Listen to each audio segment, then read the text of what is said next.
Do you ever plan something out and it comes out perfect? Well, that is definitely not today's video. I am currently working on a project which I hope to release the video for shortly, but in the meantime, I thought I would do a video on what happens when you make a mistake shooting infrared film, or what you shouldn't do and what you should check for. From just technical mistakes to what I believe to be common mistakes artistic people make on both digital and shooting film infrared. I'll include a list of mistakes I made over the years.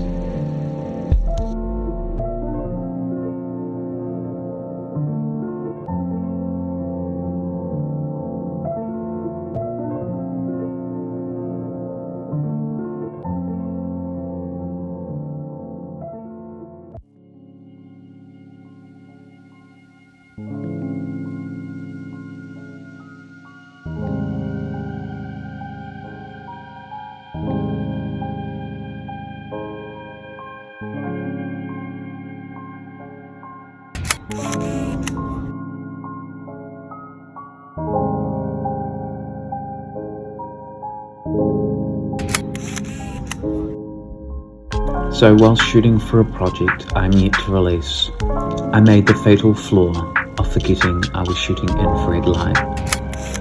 I set up my photo that I wanted to take, prepped some B-roll video so I could have some cool footage, but I forgot to put my infrared lens filter back on before taking the photos. I was just caught in the moment and ended up ruining about 20 of the 36 exposures and ruining so much of my film that it was not worth the effort to see my project through, as it contained some unique aspects that I needed my shots to be technically perfect and shot correctly to make sure my test worked.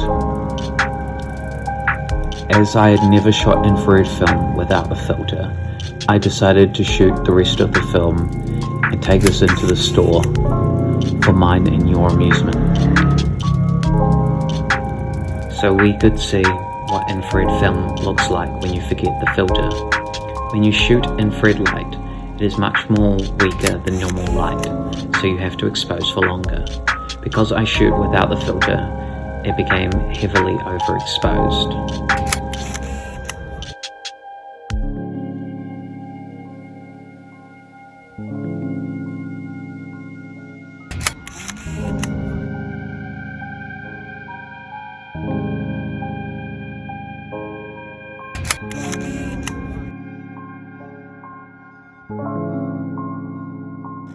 Some of these shots came out cool, even if they are horribly overexposed, and I kind of like them this way.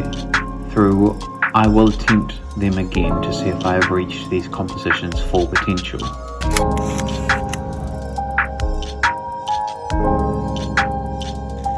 And for some others that I thought would make a good composition and an interesting photo, turned out not to be the case, much to my dismay.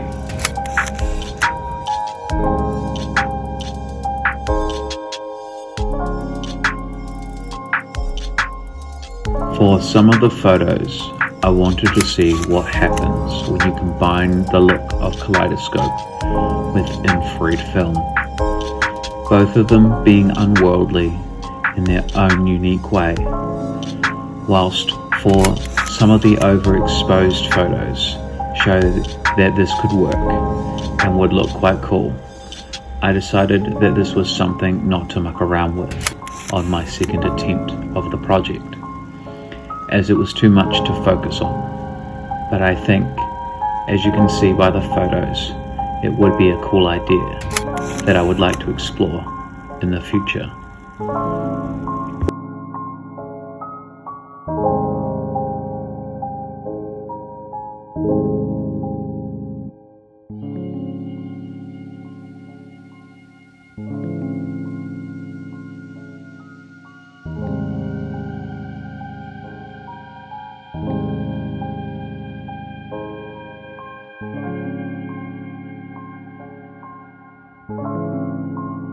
For the best part of a decade, I have been interested in infrared photography, experimenting with using it in all kinds of random situations, trying to make exceptional photos happen that look otherworldly yet familiar.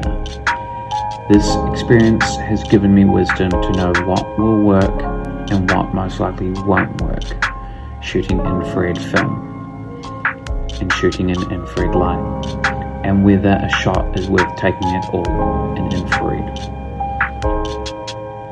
Over this time, I have come to the conclusion from my own experience that the main mistake I think people make shooting infrared film is just shooting foliage or only stuff that changes in infrared. Any photo taken like this will look boring for the most part, as there is no contrast, both subjectively but also in the photographic sense of light to dark. If you shoot all foliage, most of the image will be lit, with nothing to direct your eyes as to where to go, and the image will have no sense of focus, as you can see by these images. See how you can't tell what is what? Without having nothing for your eye to focus on, it goes everywhere, and overall makes the image uninteresting. The second mistake I still make all the time, and I see others do when shooting infrared film, is not taking into account the weather / time of day. Infrared requires strong sunlight, but also clouds in infrared will turn white, so if you're not careful, you may get blown out shots like these. This film is best suited for clear, sunny days in summer. The third mistake is shooting objects not designed for infrared, like these fireworks. It's kinda cool, but nothing about this makes it interesting, and it's hard to see. Infrared light is strong during the day, but there is little to none at night, so it's impossible to shoot with when the sun is not out. The final mistake is similar to the third. Shooting indoors can be kinda cool with infrared, but without a big enough light source, it is very hard, and you have to expose for long periods of time. And because indoor objects will, for the most part, react the same with normal light as they do with infrared, there is really little to no difference between shooting these scenes in infrared versus normal spectrum. I would like to make a more detailed video on how to shoot infrared in the future, but for now, it's been real, guys.